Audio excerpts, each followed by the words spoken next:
నాగమణికంట నువ్వు ఏడుపుతో పెట్టి ఎందుకు చంపుతున్నావు మమ్మల్ని అందరినీ? నేను నిన్ను నామినేట్ చేస్తున్నా. నాకు sir, thank you sir. Okay sir. నాకు సార్ ఏడి? నాగమణికంటే ఏడి? ఊరిని అమ్మ, ఇది కళ. 3 గంటలు బిగ్ బాస్ చూసి నేను కూడా బిగ్ బాస్ పోయినాను, కళ కంటిని కదరా సామి. బాబా 3 గంటలు వైల్డ్ కార్డులు వచ్చినాయి, ఎలిమినేషన్స్ జరిగినాయి, డ్యాన్సులు, డైలాగులు, జోకులు, టాస్కులు, చిన్నోళ్ళు పెద్దోళ్ళు ఉన్నోళ్ళు లేనోళ్ళు అందరూ వచ్చారు బిగ్ బాస్ ఎయిట్లా. సో మనం మాట్లాడుకుందాం, దానికి సంబంధించి చాలా కథ ఉంది. ఇక ఓపెన్ చేయగానే ఏమైందంటే బిగ్ బాస్లా, హలో గైస్, నా పేరు Neville Anand, welcome to social post entertainment. ఇప్పుడు మనం మొత్తం మాట్లాడుకుందాం. ఓపెన్ చేయగానే 9కి ఎలిమినేట్ అయిపోయింది. 9కి ఎలిమినేట్ అవ్వడానికంటే ముందు ఆమె జర్నీ చేసిన తర్వాత ఎలిమినేట్ అయిపోయే ముందు జర్నీ చేస్తారు కదా, జర్నీ చేసి కామన్గా మాట్లాడిన తర్వాత ఏమైందంటే చెప్పి మాట్లాడింది. వాళ్ళకు కొన్ని విషయాలు అడిగిండు నాగార్జున సారు.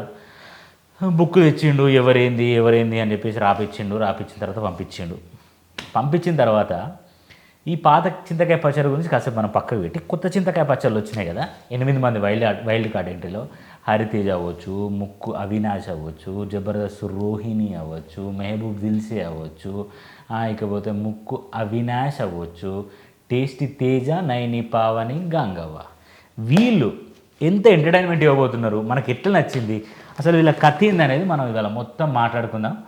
హరితేజ గారు మనసు వెళ్ళాం పచ్చిండే, మనసు ఇచ్చిపోయిండే, మజా వచ్చిండే, ఇట్లా మంచి పాటతోని హరితేజ వచ్చింది. హరితేజ గారు ఎందుకో లోపలికి వచ్చిన తర్వాత నాకు ఓవర్ ఎగ్జైట్ అయ్యారేమో అనే ఫీలింగ్ వచ్చింది. కొంచెం ఓవర్ ఎగ్జైట్ అయిన ఫీలింగ్ అయితే నాకు ఖచ్చితంగా వచ్చిందని చెప్పొచ్చు. ఈ 3 గంటల ఎపిసోడ్ను నేను గుర్తుపెట్టుకొని రాసుకునే వరకు టైం అయిపోతుందని నేను జస్ట్ చూసి గుర్తుపెట్టుకొని మీకు చెప్తున్నా. సో మీకు ఆల్రెడీ మీరు ఎపిసోడ్ చూసింటే మీకు అర్థమైంది. 7 గంటలకు ఎపిసోడ్ స్టార్ట్ అయితే నేను కొంచెం 9 గంటలకు 10 గంటల వరకు స్టార్ట్ చేసిన, కొంచెం పని ఉండడం వల్ల. ఇక చూడండి, 10 గంటలకు స్టార్ట్ అయితే ఎంత అవుతుంది, 11, 12, 1 రాసుకుని చూసుకుని 2, పండుకునే వరకు 3, లేచే వరకు 6, కథం 3 గంటల నిద్ర. చూడు కళ్ళన్నీ లోపలిపోయినాయి. సరే అవన్నీ అట్లనే ఉంచుదాం, పక్క పెట్టి మనం రివ్యూలోకి మాట్లాడుకుంటే. అయితే హరితేజ గారు వచ్చి మాట్లాడిండ్రు. హరితేజ గారు సీజన్ 1లో ఉన్న హరితేజ గారు వచ్చి ఇప్పుడు సీజన్ 8లో వైల్డ్ కార్డ్ ఎంట్రీలో వచ్చిండు.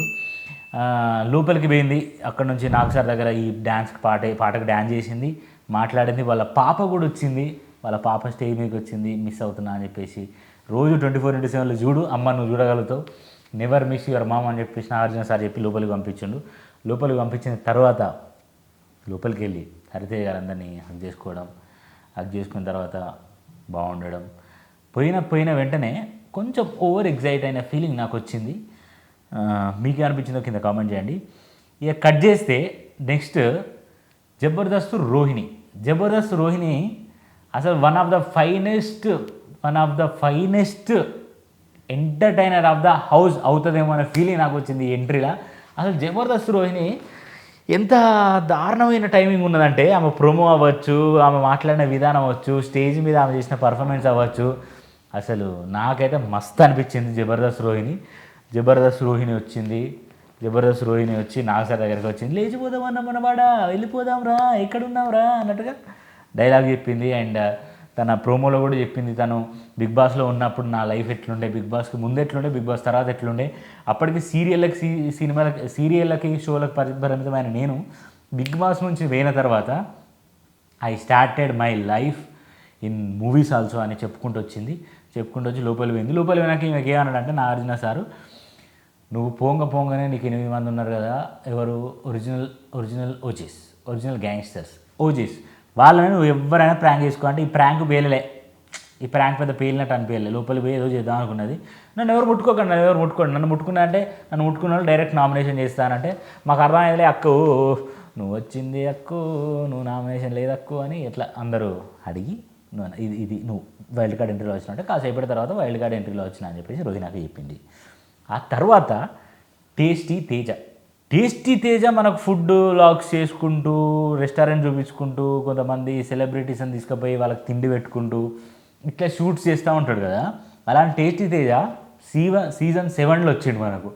టేస్ట్ చేయ ప్రోమో నాకు మంచిగా అనిపించింది. టేస్ట్ ఏవి మంచి మంచి డిఫరెంట్ క్యారెక్టర్ వేస్తుంది దూకుడు సినిమాలో అట్లా భాషలాగా మంచి మంచి ఆ హీరోయిన్ ఎవరో అమ్మాయిని పెట్టి షూట్ చేసిళ్ళు టేస్ట్ తేయాలి. ఈ ప్రొమో షూటింగ్ నాకు చాలా బాగా అనిపించింది. ఆ స్టేజ్ మీద డ్యాన్స్ చేయడం కంటే ప్రొమో షూటింగ్ నాకు బాగా అనిపించింది. టేస్ట్ తేజ్ వచ్చిండు. టేస్ట్ తేజ్ వచ్చి నాగ్ సార్తో మాట్లాడాడు. టెడ్డీ బేర్కి సంబంధించిన సూట్ గిట్ వేసుకొని వచ్చిన తర్వాత నాకు సార్ మాట్లాడి ఇంకా బయటికి లోపలికి వెళ్ళిపో అంటే వీళ్ళందరూ వచ్చి నేను ఈ మ్యాటర్ చెప్పడం మర్చిపోయినా.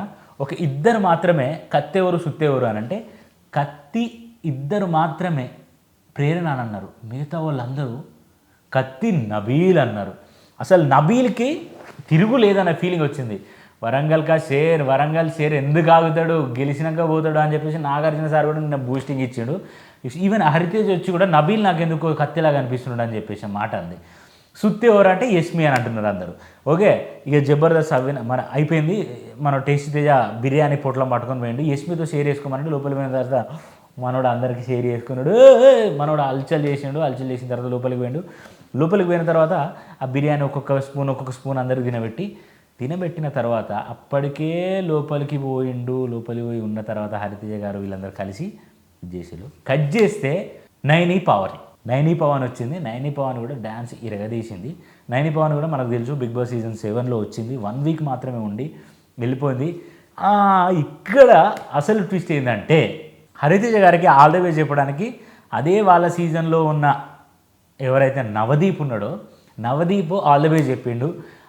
వీళ్ళని ఏం చేసిందంటే వీళ్ళు ఎంట్రీ ఇచ్చిన తర్వాత వాళ్ళ సీజన్లో ఉన్న ఒక్కరిని వాళ్ళకి ఆల్ ద బెస్ట్ చెప్పడానికి వాళ్ళ దగ్గర నుంచి బైట్స్ తీసుకొని వీళ్ళ దగ్గర ప్లే చేసేది అన్నట్టు. ఆ బైట్లో భాగంగా హరితేజకి నవదీప్ చెప్పిండు. టేస్టీ తేజకి శోభా శెట్టి. అబ్బాబ్బాబ్బా, శోభా శెట్టిని చూస్తుంటే నాకేమనిపించింది తెలుసా, శోభా శెట్టి ఈ టేస్టీ తేజ కాకుండా శోభా శెట్టి అత్తే బాగుండాలని అనిపించింది. శోభా శెట్టి అటు పోతే యష్మి, ఇటు పోతే ప్రేరణ, అటు పోతే సీత. బాబా ఎంత క్రేజీగా ఉండు. నువ్వు ఆడకయ్యా, నువ్వు ఆడకు, నేను ఉంటా, నువ్వు ఉండకయ్యా, ఉండకు, నేను పోతా. ఇలాంటి కాంబో మిస్ అవుతుందేమో అనిపించింది. శోభా శెట్టి వస్తే బాగుండు అనిపించింది. బట్ ఎనీవే టేస్టీ తేజ కూడా one of the finest entertainer కాబట్టి మనకు అర్థమవుతుంది ఆయన ఎంటర్టైన్మెంట్ ఇవ్వడానికి వచ్చిండు అని. ఆ ప్రోమో ఆయనకున్న ఏవి చూసుకుంటే కూడా మనం ఆ ఏవీలో మనోడు చేసిన entertainment was really good. Okay, ఇది ఇట్లా కంప్లీట్ అవ్వగానే టేస్ట్ తేజ తర్వాత నైనీ పవన్ వచ్చింది. నైనీ పవన్కి ఆల్ ద బెస్ట్ చెప్పడానికి శివాజీ గారు, నువ్వు మంచిగా ఆడరా, ప్రేక్షకుల మనసులు గెలుచుకుంటే నువ్వు ఏదైనా గెలుచుకున్నట్టే అని చెప్పిండు. చెప్పిన తర్వాత లోపలికి వెళ్ళిపోయింది. కత్తి ఎవరు సుత్తి ఎవరు అని అంటే కత్తి ప్రేరణ లాగా అనిపిస్తుంది సార్, నాకు సుత్తి యష్మి లాగా అనిపిస్తుంది అప్పుడప్పుడు అని అన్నది. నబీల్ మీద అందరికీ పాజిటివ్ ఒపీనియన్ వచ్చింది. ఇంకా చేస్తే లోపలికి పోయిన తర్వాత హక్ చేసుకున్నది. విష్ణుప్రియ అని అడిగింది. ఊకే యష్మి అనే యష్మి అరుస్తుంది. సో ఆల్ గుడ్ అయిపోయింది. వీళ్ళు పోగానే ఒక టాస్క్ పెట్టిళ్ళు. ఎవరికి మన హరితేజ అండ్ ఎవరు ఆడారంటే హరితేజను టేస్టీ తేజ ఆడారు. టేస్టీ తేజ ఇద్దరు ఆడిన విధానం నాకు మంచిగా అనిపించింది. వాళ్ళే గెలిచిళ్ళు, హరితేజను టేస్టీ తేజ గెలిచిళ్ళు. ఫస్టే వాళ్ళు 20 లక్షల రూపాయలని గెలుచుకున్నారు. నైనీ పవన్ పోయింది. నైనీ పవన్ పోయిన తర్వాత ఎవరు పోయారు? నైనీ పవన్ పోయిన తర్వాత మెహబూబ్ దిల్సే వచ్చిండు. మెహబూబ్ దిల్సే డ్యాన్స్ ఇరగదీశాడు. మెహబూబ్ దిల్సే ఒక సాంగ్ షూట్ చేస్తున్నాను సార్, నాకు ఇలా ఉంది అలా ఉంది సార్, జర్మనీలో, ప్యారిస్లో, బార్సిలోనాలో చేసినాం, ఇవి డైరెక్షన్ చేస్తున్నా సార్ అని చెప్పేసి అన్నాడు. మెహబూబ్ దిల్సేకి సోహెల్ ఆల్ ద బెస్ట్ చెప్పిండు. అరే కొంచెం కోపం తగ్గించుకో, నాలెక్కు ప్రశాంతంగా ఉండరా అని చెప్పేసి అన్నాడు. దానికి నవ్వొచ్చింది నాకు కూడా. మనోడే పెద్ద ఫైర్ క్రాకరు. మనోడు మెహబూబ్ దిల్సే చెప్పిండు, మై జాన్ మై తుకుడా జాల్ దిల్కా తుకుడా అని మెహబూబ్ దిల్సే చెప్పి లోపలికి ఎంటర్ అయిన తర్వాత బిగ్ బాస్ దగ్గరికి వెళ్ళి ఇది చేసుకుంటూ పోజ్ పెట్టిండు. ఓపెన్ అయింది డోర్ ఓపెన్ అని అందరినీ కలుసుకున్న తర్వాత వీళ్ళకు ఒక టాస్క్ పెట్టిండు. వీళ్ళు లోపలికి వెళ్ళిళ్ళు. తర్వాత ముక్క అవినాష్, తర్వాత గంగవ్వ, తర్వాత వీళ్ళందరూ వచ్చి టాస్క్లో పార్టిసిపేట్ చేసిళ్ళు. వీళ్ళకి రాయల్ క్లాన్ అని చెప్పేసి ఇది పెట్టిళ్ళు. గంగవ్వది నాకు చాలా ఇంప్రెసివ్గా అనిపించింది. గంగవ్వ వచ్చి రాగానే గంగవ్వ అండ్ ముక్కు అవినాష్, గంగవ్వ లాస్ట్లో వచ్చింది. ముక్కు అవినాష్ అండ్ గంగవ్వ వీళ్ళిద్దరు ఆడిన టాస్క్ సూపరు, నా భూతో నా భవిష్యత్ అన్నట్టుగా ఆడిళ్ళు ఇద్దరు. ఆడి ఇమ్యూనిటీ బూస్టర్ని సంపాదించుకున్నారు. అండ్ ఇంకా గౌతమ్ అశ్వత్థామ 2.0 రాననుకున్నారా లేననుకున్నారా, అసలు తగ్గేదేలే అన్నట్టు గౌతమ్ కృష్ణ వచ్చిండు. ఊరి నాయన ఏం మారలే సామే, ఆ ఇంట్రో సాంగ్ దగ్గర నుంచి లోపలికి వెళ్ళి ఎంట్రీ ఇచ్చేదాకా ఏమీ మారలే. చూద్దాం, మనోడు ఎంటర్టైన్మెంట్ గట్టిగానే ఇస్తాడు కాబట్టి. ఎంటర్టైన్మెంట్ అంటే ఎలాంటి ఎంటర్టైన్మెంట్ ఇస్తాడో తెలుసు కదా, నేను మళ్ళీ సపరేట్గా చెప్పాల్సిన అవసరం లేదు. బిగ్ బాస్ చూసిన మీకు ఆల్రెడీ అర్థమైపోయి ఉంటుంది గౌతమ్ వచ్చిందంటే ఏం జరగాలో అదే జరుగుతుంది అని. ఇక పోతే ఇలా 8 మంది వచ్చిన తర్వాత వీళ్ళకి రాయల్ క్లాన్ అని పేరు పెట్టిండు. ఈ మధ్యలో స్వాగతం అని చెప్పేసి స్వాగ్ టీం వచ్చింది. తర్వాత సుహాస్ వచ్చిండు, సుహాస్ వాళ్ళ టీం వచ్చింది, సుహాస్ వాళ్ళ టీం వచ్చి వాళ్ళే చేసిండు. తర్వాత ఎవరు వచ్చిందంటే సుధీర్ బాబు కూడా వచ్చిండు. డిఫరెంట్ టైప్ ఆఫ్ సినిమాకి సంబంధించిన ప్రమోషన్స్కి వాళ్ళు వచ్చిండు. దిల్ రాజు కూడా వచ్చిండు, షాజిష్ అండే వచ్చిండు. వీళ్ళందరూ వచ్చి వాళ్ళ లోపలికి వెళ్ళి వాళ్ళకి టాస్కులు పెట్టి వాళ్ళతో ఆట ఆడిపించారు. బెలూన్ టాస్క్లో బెలూన్ పగలు కొట్టాలి. ఈ టాస్క్లో గౌతమ్ కృష్ణ అండ్ రోహిణి చాలా బాగా ఆడారు. కాకపోతే కొంచెం ఒక పాయింట్ ఆఫ్ టైంలో వాళ్ళే గెలిచారు. అండ్ గౌతమ్ కృష్ణకి తర్వాత నాగమణికంటకి ఇద్దరికి ఒక టాస్క్ పెడితే మనోడు మెహబూబ్ దిల్సే బాగా చేసిండు. గౌతమ్ కృష్ణ కాదు అక్కడ, మెహబూబ్ దిల్సే. చాలా మంచిగా అనిపించింది నాకు, మంచిగా ఆడుతున్నారు. ఇప్పుడు ఇవి ఎవరైతే వచ్చిలో వాళ్ళకి కొంచెం ఓవర్ కాన్ఫిడెన్స్ ఉందనే ఫీలింగ్ వచ్చింది. టేస్ట్ తేజ బాగుంది, నైని పావ్ అనేది కూడా బాగుంది. ఇక జబర్దస్త్ రోహిణి చెప్పనవసరం లేదు. హరితేజ కొంచెం ఎందుకో డ్రాప్ అయినట్టు ఫీలింగ్ అనిపించింది. ఎందుకంటే ఇవాళ ప్రోమో కూడా వచ్చింది. ప్రోమోలో హరితేజ గారిని ఎవరు మన పృథ్వీ మంచి క్వశ్చన్ చేసిండు అనే ఫీలింగ్ నాకు వచ్చింది. కొంచెం చూసి వచ్చి ఇక్కడ నామినేట్ చేయొద్దు కదా, మీరు కొంచెం చూసుంటారు, మొత్తం చూసుంటారు అని చెప్పేసి హరితేజ గారిని మనోడు అన్నాడు. చాలా క్రేజీ అవుతున్నాయి. ఇప్పుడు నేను 24/7 చూడాలి, ఎందుకంటే 24/7 చూస్తేనే నేను మీకు ఖచ్చితంగా ఏం జరిగింది, ఏం జరగబోతుంది అనే దానికి నేను మీకు అవుట్పుట్ ఇవ్వగలుగుతా. కాబట్టి ఇది ఇలా జరిగింది.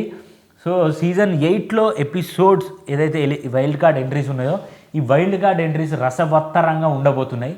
అసలు అన్లిమిటెడ్ ఫన్, అన్లిమిటెడ్ ఎంటర్టైన్మెంట్ ఇప్పటితోనే స్టార్ట్ అవ్వబోతుంది అనే ఫీలింగ్ నాకు వచ్చింది. ఎందుకంటే ఇప్పుడు డిఫరెంట్గా 8 పీపుల్, కొత్తోళ్ళు పాతోళ్ళు, వీళ్ళిద్దరి మధ్యలో ఇది ఉండడం, రేషన్ కంట్రోలు పాత వాళ్ళ దగ్గర ఉండడం, వాళ్ళు ఏం తినాలో వీళ్ళే డిసైడ్ చేయడం, ఇక ఇవన్నీ చాలా బాగున్నాయి. అందరూ నబీల్ని సుత్తి లేని క్యాండిడేట్, కత్తి లాంటి క్యాండిడేట్ అని మెచ్చుకున్నారు. సుత్తున్న క్యాండిడేట్ అంటే అందరూ సీత అండ్ యస్మిని మెచ్చుకున్నారు. అంటే మెచ్చుకోవడం కాదు, ఇచ్చుకోపోతుందనే ట్యాగ్ వేసిళ్ళు. సో లోపలికి వెళ్ళడం, వాళ్ళ రియల్ షేడ్స్ బయటికి రావడం, అశ్వత్థామ 2.0 అలానే ఉండడం, మారలేకపోవడం. అండ్ మెహబూబ్ దిల్సే ఇంకొంచెం ఓవర్గానే ఉన్న ఫీలింగ్ నాకు వచ్చింది, ఓవర్ ఎగ్జైటెడ్ ఉన్న ఫీలింగ్. మీకేమనిపించింది అసలు ఈ సీజన్ 8లో వైల్డ్ కార్డ్ ఎంట్రీ చూస్తే ఎవరు బాగా పర్ఫామ్ చేయబోతున్నారు అనిపిస్తుందో కింద కామెంట్ చేసి చెప్పండి. అండ్ ఇంకొక విషయం ఏంటంటే, ఇలాంటి మరిన్ని రివ్యూస్ కోసం మా ఛానల్ని సబ్స్క్రైబ్ చేసుకోండి. ఇలాంటి రివ్యూస్ మేము ఇస్తూనే ఉంటాం. సో మీరు సబ్స్క్రైబ్ చేసుకొని కామెంట్ చేసి లైక్ చేస్తే మాకు కొంచెం పుష్ వస్తుంది. ఓకే, మేము ఇంకా ఆడియన్స్ కోసం ఇంకా మంచి చేయాలి, ఇంకా బెటర్ పర్ఫార్మెన్స్ చేయాలనే ఫీలింగ్ మాకు వస్తుంది. సో దయచేసి మీరు మా ఛానల్ని సబ్స్క్రైబ్ చేసుకోండి. అండ్ సీజన్ 8 గురించి మీకు ఏమనిపించిందో, వైల్డ్ కార్డ్ గురించి మీకు ఏమనిపించిందో కింద కామెంట్ చేసి చెప్పండి. అండ్ గంగవ్వ రాకపోతే బాగుండేమన్న ఫీలింగ్ నాకు వచ్చింది. ఎందుకంటే సీజన్ 4లో గంగవ్వ వెళ్ళిపోతా అని చెప్పేసి ఉన్నది. ఇప్పుడు పెట్టే టాస్కులకు రాత్రి 2 గంటలకు లేపుతాడు, రాత్రి 12 గంటలకు లేపుతాడు. ఆ టైంలో గంగవ్వ మెలుకుతూనే ఉండాలి. నిద్రకు అన్నిటికీ ఇబ్బంది అవుతుంది. కాబట్టి గంగవ్వ లేకపోతే బాగుండేమో అనిపించింది. కాకపోతే గంగవ్వని తీసుకురావడానికి రీజన్ ఏంటంటే, విలేజ్ బ్యాక్గ్రౌండ్లో ఉన్న పీపుల్ని బిగ్ బాస్కి అలవాటు చేయాలి, టీఆర్పీ దొబ్బాలనే ప్లానే ఇది. సరే, ఎంత మనం రివ్యూలు ఇస్తున్నా కూడా టీఆర్పీయే. సో ఆ ప్లాన్తో గంగవ్వని తీసుకొచ్చిన ఫీలింగ్ నాకు వచ్చింది. సో నాకు రోహిణి చాలా ఎంటర్టైనింగ్ ఇచ్చే క్యాండిడేట్లా ఉండబోతుందేమో అని నాకు అనిపించింది. సో మీ ఒపీనియన్ చెప్పండి, మీ కామెంట్స్ మాకు వచ్చి తెలియజేయండి. నేను చెప్పాలంటే 3 గంటలు రాసుకొని మొత్తం మిమ్మల్ని ఇబ్బంది పెట్టి చెప్పొచ్చు, కానీ 3 గంటలు అవసరం లేదు. ఓవరాల్ ఒపీనియన్ చెప్తే బాగుంటుంది అనే ఫీలింగ్తో నేను ఇలా చేసిన. దయచేసి మీకు మా కంటెంట్ నచ్చితే సబ్స్క్రైబ్ చేసుకోండి. సబ్స్క్రైబ్ చేసుకోవచ్చు కదా దయచేసి, ప్లీజ్ బ్రో, ప్లీజ్.